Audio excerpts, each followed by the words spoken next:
먼저 우리 어린이 설교부터 하겠습니다. 말씀은 시편 23편 1절 2절입니다.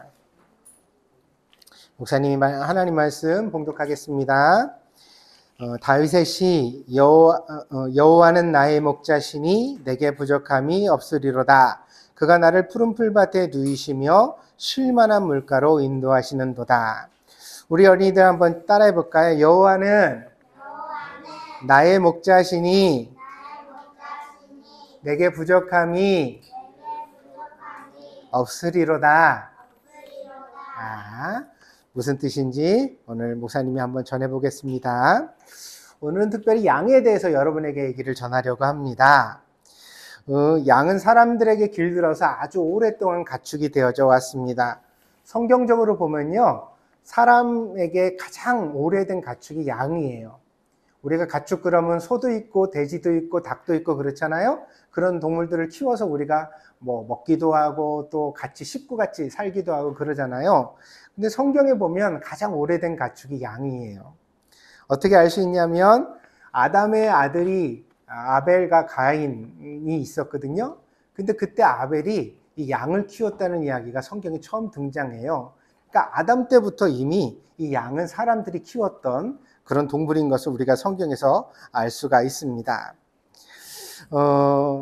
양은 왜 이렇게 사람과 가깝게 지내게 됐을까요? 왜 양은 혼자서 들판을 막 뛰어다니면서 살지 않고 꼭 사람 옆에서 같이 살게 되었을까요? 그 이유는 사람의 보호와 도움이 없이는 혼자서 살아갈 수 없는 동물이 양이기 때문입니다. 양은 아주 시력이 나쁘답니다. 그래가지고요, 자기 눈앞에 있는 것밖에 잘 보지 못한대요. 그래서 어떤 일이 있냐면요, 여러분 아주 유명한 그림이나 혹은 동물의 왕국 같은 그런 다큐멘터리 영화를 보다 보면 양이 막 벼랑 끝에도 매달려 있고 구덩이에도 빠진 걸 볼 수가 있거든요. 그럼 왜 양은 거기 빠져 있을까요? 자기 눈앞밖에 못 보니까요, 여기 풀 있으면 요거 먹고, 그 다음에 또 여기 보니까 여기 또 풀 있어. 그럼 그걸 또 먹고, 그럼 자기 눈앞에만 보고 막 걷다가 보니까 위험한 데를 가는 것도 알아채지 못했던 거예요. 그래서 그렇게 풀만 먹다가 다리가 미끄러지면 구덩이에도 빠지고 혹은 벼랑에도 막 매달려가지고 매 그러면서 살려달라고 울 수밖에 없게 되었던 것입니다. 그래서요, 이 양은 특별히 돌봐주는 존재가 필요합니다. 개의 품종 중에서 세퍼드라는 개가 있습니다. 세퍼드는 원래 목자라는 뜻입니다. 왜냐하면 이 개가 처음부터 목장에서 양떼를 돌보면서 사람들과 함께 했기 때문입니다. 세퍼드는 아주 큰 개거든요. 그래서 늑대나 여우가 나타나도 물리칠 수 있어요. 근데 사실 이 세퍼드가 하는 일은요, 늑대나 여우를 물리치는 일이 아니에요. 보다 더 중요한 게 뭐냐면요, 원래 양이 막 풀 먹다가 자기 멋대로 가기 때문에 목장에서 이렇게 어슬렁거리면서 다니다가 양이 점점 멀어져 가면 어떻게 해요? 세퍼드가 가가지고 그러면서 저리 가! 더 이상 가지 말란 말이야! 그러면서 막 화를 내는 거예요. 그래서 양들이 한 군데 모여서 풀을 뜯을 수 있도록 관리하는 역할을 이 개가 주로 했다고 합니다. 보통 약한 짐승이라고 해도 한두 가지는 자기를 보호하는 능력이 있습니다. 그래서요, 아주 약해 보이는 짐승들도 이빨이 날카롭다거나 물 수 있겠죠? 뿔이 달린 짐승도 있어요. 염소가 그렇잖아요. 염소는 그냥 보면 그냥 머리로 받아버려요. 또 발톱이 아주 날카로운 짐승도 있어요. 그래가지고 이걸로 앞발로 막 이렇게 하면 다치죠. 그래서 막 아무도 못 오게 해요. 목사님이 이번 주에도 목사님 집에 키우는 고양이 하루를 돌보다가 하루한테 여기 물려가지고 여기 다쳤어요. 이따가 목사님 보여줄게요. 다쳤어요. 하루가 장난친다고 물다가 잘못 물어가지고 목사님 손을 다치게 했어요. 근데 일부러 그런 건 아니니까 괜찮아 그랬습니다. 근데 하루는 요만한 고양이잖아요. 그래도 이빨이나 발톱은 굉장히 위험하거든요. 그런데 이 양은요, 이빨도 풀을 먹기에만 적당하게 되어져 있어요. 그래가지고 물질을 못해요. 뿔도 없어요. 발톱은요, 날카롭지가 않고요, 간신히 발도 연약해서 간신히 걸어 다닐 지경이에요. 막 달리기를 잘하지도 못하고요, 높은 데를 막 뛰어 올라가지도 못해요. 더구나 양에게는 아주 치명적인 약점이 하나 더 있답니다. 그게 뭐냐면요, 글쎄 털이 끝도 없이 자라요. 그 양털을 깎아주지 않으면 그 양털이 무척 무거운 짐이 되고 맙니다. 몇 년 전에도요, 여러분 코로나가 났었잖아요. 그래가지고 사람들이 집 안에만 있고 밖에 나가지도 못하고 그랬던 적이 있어요. 근데 호주의 이 코로나 시절에 양이 사람이 나가서 관리를 못해주니까 어느 날 나가서 들판에서 길을 잊어버렸나 봐요. 그래서 이거 못 찾고 있다가 3년 만인가 이 양을 찾았대요. 찾았더니 양이 어떻게 돼 있었냐면 3년 동안 털을 안 깎아줘가지고 양털이 솜사탕처럼 되어져 있는 거예요. 그래가지고 거기 막 나뭇가지도 묻고 흙도 묻고 그래서 쓰레기 더미 같은데, 그런데 그게 솜사탕같이 커져가지고, 그래서 주인이 보니까는 양이 이렇게 보니까 양이 너무 말라 있는 거예요. 왜냐하면요, 자기 양털이 너무 무거워가지고 잘 걸어 다니지를 못했대요. 풀을 마음대로 먹지를 못하니까요, 간신히 살아만 있었던 거예요. 주인이 양털을 다 깎아주니까요, 양털이 40kg가 넘게 나왔대요. 그걸 지고 다녔던 거예요. 그 양털을 다 깎아주니까 이 양이 너무 기뻐가지고 홀가분해서 매 그러면서 막 다니면서 풀을 먹는 장면이 텔레비전에 나오기도 했습니다. 흔히 사람들이 욕을 사용할 때 짐승의 이름을 같이 씁니다. 한국이나 일본에서는 개나 소나 돼지 같은 그런 가축이 흔하기 때문에 개나 소나 돼지 이름을 사람한테 붙이면 욕이 됩니다. 그런데요, 호주나 이스라엘 같은 곳에서는 양을 붙이면 욕이 된대요. 그래서 목사님이 여러분한테 양 같은 누구누구 이렇게 말하면 여러분 좋아요, 나빠요?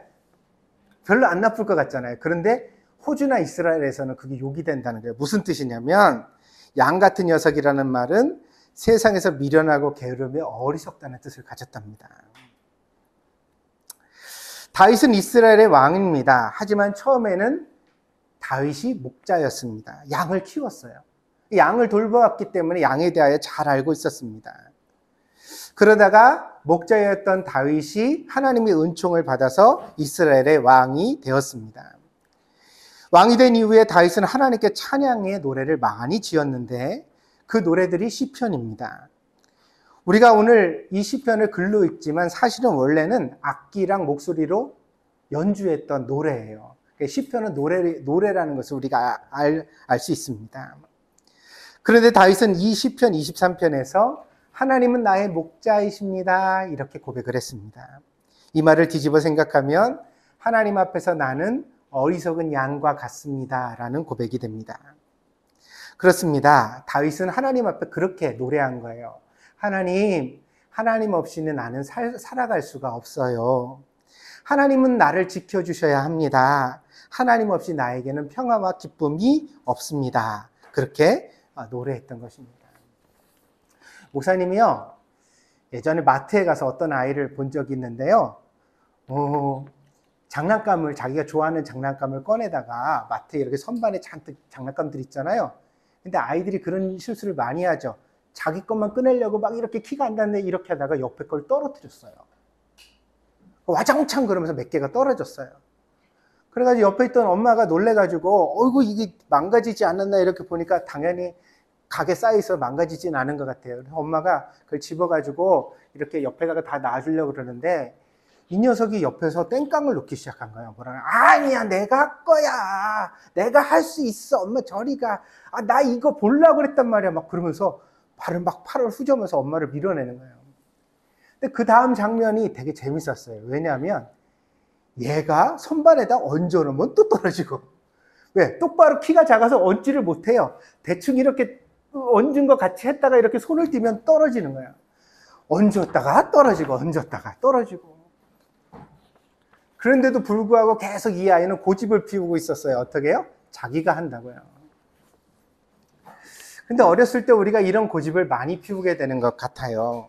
자기가 못하는데 못한다는 사실을 모르고서 계속 자기가 할 수 있다고 우기는 것 말이에요. 우리 심장은 아주 열심히 지금도 뛰고 있습니다. 심장이 1분 동안 뛰는 숫자가 있는데 이것을 심박이라고 합니다. 가만히 있을 때는 심장이 천천히 뛰지만 우리가 움직이기 시작하면 심장이 빨리 뜁니다. 여러분, 그런데 그거 아세요? 어린아이들은 심박이 느려요. 아이들은 심박수가 40까지도 된다 그래요. 1분에 40번 정도를 뛴대요. 그래도 괜찮아요. 왜냐하면 몸도 작고 심장도 작기 때문에 그렇게 천천히 뛰어도 온몸에 피가 다 돌아가는데 문제가 없어요. 어른이 되면 얼마나 뛰냐? 목사님은 가만히 안정을 취하면 70번에서 80번 정도 뛰어요. 근데 걸어 다니면 90번에 100번을 뛰고요. 달리기를 시작하면 120번을 뛰고요. 막 세게 달리면 몇 번 뛸까? 150, 170번까지 뛰어요.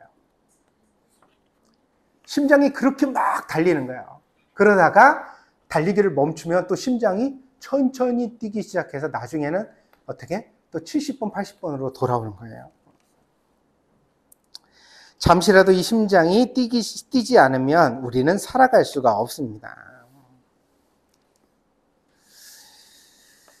그래서요, 모든 음악은 심장 박동에서 시작됐다고 말하는 연구자들도 있습니다. 왜냐하면요, 음악이란 것은 사람을 이렇게 어떻게 음악을 들으면 기분이 좋아지잖아요. 그죠? 기뻐지기도 하고 슬퍼지기도 하고. 왜 그럴까? 음악이 우리의 심장 박동과 동조, 서로 조화를 이루기 때문이에요. 그래서 느린 음악은 심장을 천천히 뛰게 만들어요. 그러면 우리가 슬픔을 느껴요. 기쁜 음악은 심장을 빨리 뛰게 만들어요. 쿵쾅 쿵쾅 쿵쾅 쿵쾅. 그러면 심장이 쿵쿵거리면서 우리가 기쁨을 느끼기 시작해요. 그 음악은 우리의 심장에서부터 시작됐다고 말하는 연구자들도 있습니다. 그렇다면 누가 우리 심장을 이렇게 뛰게 할까요? 다윗은 시편 16편에서 밤마다 나의 심장이 나를 가르칩니다. 그렇게 노래했습니다. 하나님 없이는 우리가 살아갈 수 없다는 것, 내 심장이 하나님이 뛰게 하시고 있다는 것이 다윗의 고백입니다. 그럼 음악도 누가 주셨을까요? 하나님이 주신 거죠. 하나님이 우리를 그렇게 만드셔서 우리가 그런 걸 누릴 수 있는 사람이 된 것입니다. 하나님 없이 우리는 어리석은 양과 같습니다. 그래서 우리에게는 목자가 필요합니다. 우리를 사랑하고 지켜줄 분이 필요합니다. 그래서 어린 친구들에게 목사님 오늘 설교를 들으면서 꼭 말씀드리고 싶은 것이 그거예요. 뭐냐면 절대로 혼자 살아가는 게 아니에요. 우리는 하나님이 우리에게 목자가 되시는데 우리를 위하여 하나님이 세퍼드도 두시고 우리에게 친구도 두셨어요. 그 양은 항상 같이 이렇게 함께 살아가거든요. 그렇듯이 하나님이 우리 곁에 우리가 살아갈 수 있도록 도와줄 수 있는 많은 것들을 허락해 주셨어요.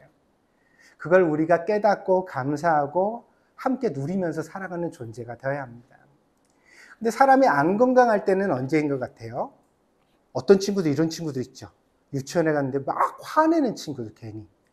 뭐 도와주려고 해도 짜증내고 손 탁 부리치고 화내고 막 그런 친구 있어요 없어요? 봤어요 못 봤어요? 연우가 누가 떠올랐나 봐. 표정을 보니까 연우가 누가 떠오르는 것 같아요. 하나님은 나의 목자가 되십니다 라는 다윗의 고백 속에는 하나님의 도움 없이는 나는 살아갈 수가 없습니다 라는 고백과 함께 하나님이 허락해 주신 많은 도움을 감사히 받아들이겠습니다 라는 고백이 담겨져 있는 겁니다. 그래서 여러분들 유치원인 학교 가서 선생님을 봐도 감사해야 되고 알겠어요? 하나님이 그런 사람들을 주셔서 여러분을 더 지혜롭게 가르쳐 주시는 거니까. 그리고 같이 노는 친구가 있어도 고마워요 안 고마워요? 막 말 거칠게 하고 막 손 뿌리치고 때리고 그러면 돼요 안 돼요? 아니요. 아 나는 네가 있어서 참 좋아 기뻐 고마워 같이 놀아줘서 이런 마음을 가져야 돼요. 알겠습니까? 알겠습니까? 그리고 무엇보다 감사할 대상은 역시 부모님이죠. 엄마 아빠가 도와줄 때 손 좀 탁탁 치지 마세요. 막 안 해 싫어 절로 가 그러지 마세요. 엄마 아빠가 도와줄 때 고맙습니다 그렇게 얘기할 수 있는 여러분이 되기를 바랍니다.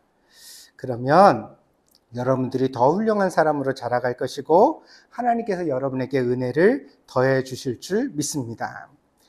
마지막으로 한 가지만 말씀드리고 오늘 말씀 마무리 지을게요. 목사님은 어린 시절에 가만히 생각해 보니까 겁나는 게 되게 많았어요. 지금은 겁나는 게 별로 없는데.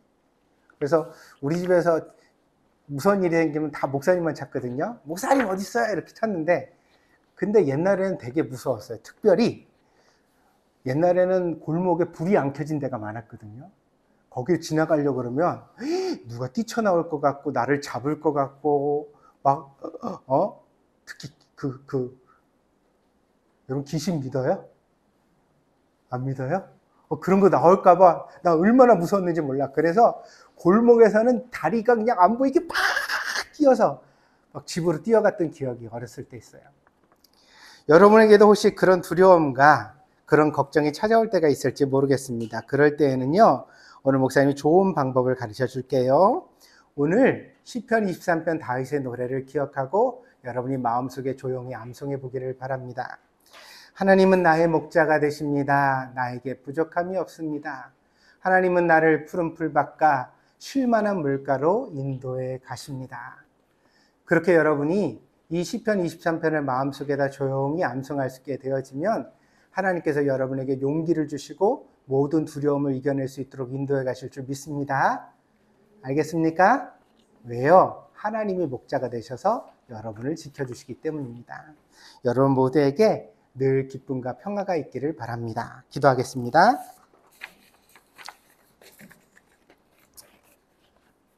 다윗은 하나님 앞에 찬양을 부르기를 하나님은 나의 목자가 되십니다. 그렇게 노래했습니다.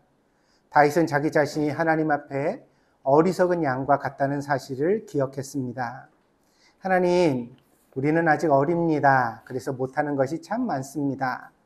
그런데도 불구하고 우리가 남의 도움을 잘 받아들이지 않으려고 할 때가 있었던 것 같습니다. 앞으로는 다윗과 같이 기뻐하는 마음, 감사한 마음으로 남의 도움을 잘 받을 수 있는 사람이 되게 하여 주시고, 이렇게 돕는 사람이 곁에 있을 때 하나님께서 그것을 나에게 허락하셨다는 사실을 기억하며 감사할 수 있는 어린이들이 되게 하여 주시옵소서. 우리가 우리에게 주어진 모든 것에 하나님 앞에 감사하기를 원합니다. 친구를 주신 것도, 선생님을 주신 것도, 또 엄마 아빠를 주신 것도, 교회를 주신 것도 하나님 앞에 감사하는 저희들이 되게 하여 주시옵소서. 오늘 귀한 예배 드리게 하심을 감사드리며 예수님의 이름으로 기도했습니다. 아멘.